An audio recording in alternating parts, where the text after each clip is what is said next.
Assalamualaikum warahmatullahi wabarakatuh. Hai, selamat datang di video pembelajaran IPA bersama Ibu Nirma. Semoga Allah senantiasa memberikan kemudahan dan keberkahan dalam semua aktivitas kita dalam mencari ilmu. Jangan lupa senantiasa menjaga kesehatan dan menerapkan protokol 3M, yaitu rajin mencuci tangan, memakai masker, dan menjaga jarak.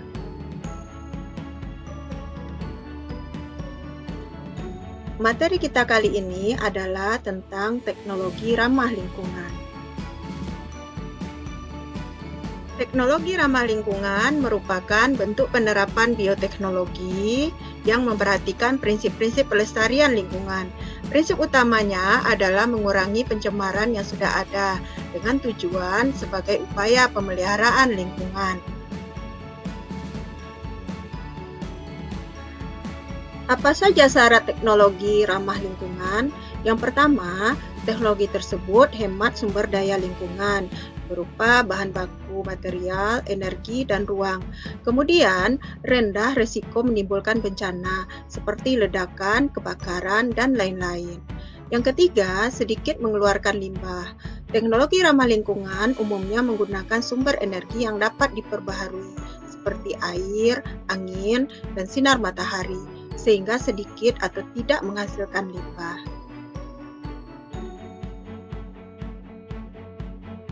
Teknologi ramah lingkungan telah diaplikasikan dalam berbagai bidang, di antaranya adalah bidang energi, transportasi, lingkungan, industri, dan pertanian.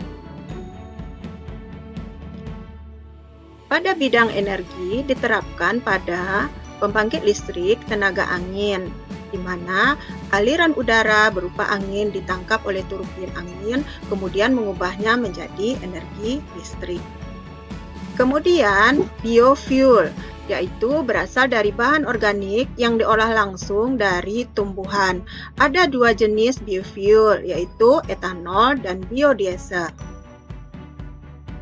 Kemudian, pembangkit listrik tenaga air, di mana aliran air ditangkap oleh turbin, kemudian mengubahnya menjadi energi gerak, kemudian dirubah menjadi energi listrik.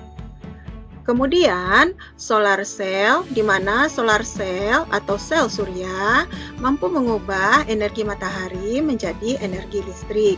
Kelebihan panel surya, yang pertama, dia tidak menghasilkan emisi atau gas buang, kemudian mampu menghasilkan energi dan mudah dipasang atau dipindahkan. Kekurangannya adalah dia membutuhkan sistem penyimpanan listrik, kemudian komponen panel surya termasuk jenis sampah berbahaya, dan tingginya harga produksi. Selanjutnya adalah geotermal.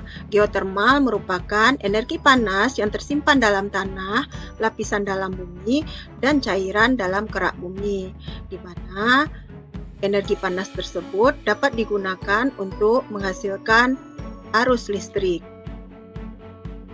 Selanjutnya adalah biogas. Biogas merupakan gas yang dihasilkan oleh aktivitas anaerobik atau fermentasi bahan-bahan organik seperti kotoran hewan ternak.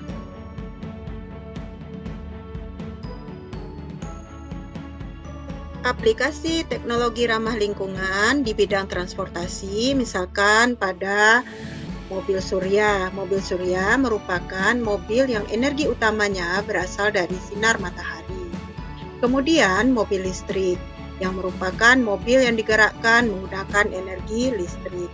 Kekurangannya pada mobil listrik adalah harganya jauh lebih mahal daripada mobil berbahan bakar fosil. Kemudian baterai belum diproduksi dalam skala besar, dan masih sedikitnya stasiun pengisian bahan bakar. Dan ada kekhawatiran baterai habis sebelum sampai di tujuan. Selanjutnya adalah mobil hidrogen. Mobil hidrogen menggunakan hidrogen sebagai bahan bakarnya. Aplikasi di bidang lingkungan, contohnya biopori. Biopori menggunakan teknologi lubang resapan, di mana biopori ini sangat bermanfaat mencegah banjir, menjaga ketersediaan air pada musim kemarau, kemudian mencegah penyakit menular seperti DBD dan malaria, kemudian membuat kompos dan menjaga kesuburan tanah. Selanjutnya adalah fitoremediasi. Fitoremediasi merupakan penggunaan tumbuhan tertentu untuk menghilangkan, memindahkan, menstabilkan, atau menghancurkan bahan pencemar. Contoh tanaman fitoremediasi adalah lidah mertua, enceng gondok, dan karet gajah. Selanjutnya, toilet pengompos. Toilet pengompos adalah toilet kering yang menggunakan proses aerob untuk menghancurkan kotoran manusia. Toilet pengompos dapat digunakan sebagai pengganti toilet air. Pada toilet ini ditambahkan serbuk gergaji, sabut kelapa untuk membantu proses penyerapan air dan menyerap bau.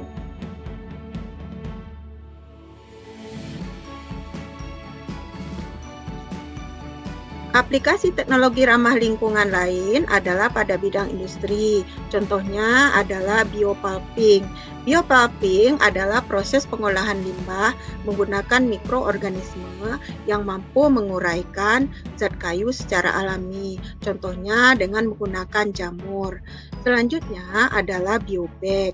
Biobag adalah tas ramah lingkungan yang terbuat dari kombinasi tepung singkong atau kulit ari jagung dengan polimer sintetik, di mana tas ini dapat terurai di lingkungan.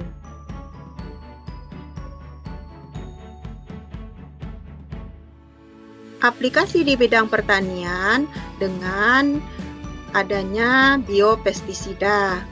Biopestisida ini ada 3 jenis, yaitu bioinsektisida yang merupakan dan digunakan untuk mengendalikan serangga yang bersifat hama. Kemudian biofungisida digunakan untuk mengendalikan jamur yang bersifat hama. Selanjutnya bioherbisida digunakan untuk mengendalikan gulma atau tanaman pengganggu.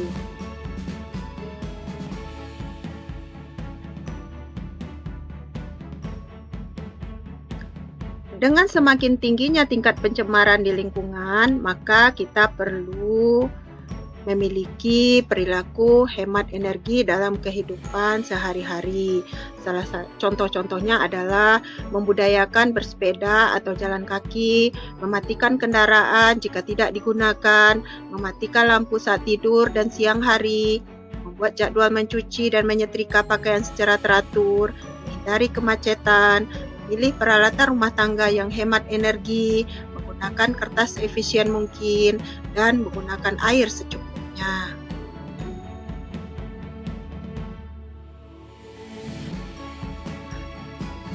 Demikianlah pembelajaran kita hari ini. Terima kasih sudah menyimak video pembelajaran ini. Silakan tinggalkan pesan atau komen terhadap video ini. Semoga bermanfaat. Sampai jumpa lagi di video pembelajaran berikutnya. Wassalamualaikum warahmatullahi wabarakatuh.